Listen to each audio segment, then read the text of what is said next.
చేస్తూ ఈ సమావేశంలో సభగా జరగడం కోసం సభ్యులందరూ కూడా సహకరించవలసింది అవసరం ఉందని చెప్పి మీ అందరినీ రిక్వెస్ట్ చేస్తానండి. నెక్స్ట్ మనం క్వశ్చన్ అవర్లోకి వెళ్తున్నాం. ఫస్ట్ క్వశ్చన్ 125 మానవ వనరుల అభివృద్ధి శాఖ మంత్రి గారు. అధ్యక్ష, మొదటి ప్రశ్నకి సమాధానం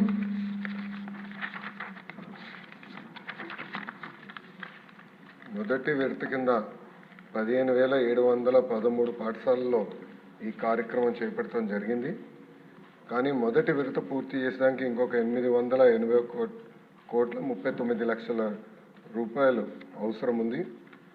రెండో విడత కింద 22,311 పాఠశాలలో పనులు చేపట్టడం జరిగింది. కానీ ఇది కూడా పూర్తి చేసేదానికి 3,907.75 కోట్ల రూపాయలు అవసరం ఉంది. మూడో విడత కింద 14,845 పాఠశాలల్లో ఎలాంటి పనులు ప్రారంభించలేదు. ఆ పాఠశాలలో ఈ కార్యక్రమం పూర్తి చేసేదానికి 3,088 కోట్ల రూపాయలు అవసరం ఉంది. రెండో ప్రశ్న వివరాలు. నిధులు కేటాయింపులు ఖర్చులు ఎనెక్షర్ 1లో జతపరిచాం.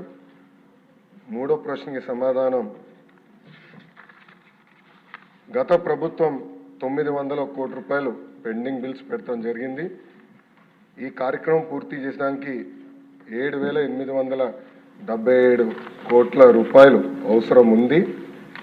గత ప్రభుత్వం ఈ కార్యక్రమాలను చేపట్టిన ప్రభుత్వ పాఠశాలల్లో 72,117 విద్యార్థుల సంఖ్య తగ్గుతాం కూడా జరిగింది.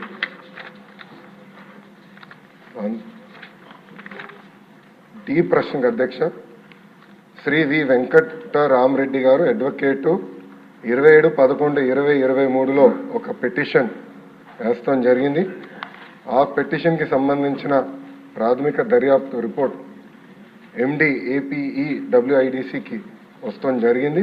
కానీ ఫైనల్ రిపోర్ట్ ఇంకా రావాల్సిన అవసరం ఉంది.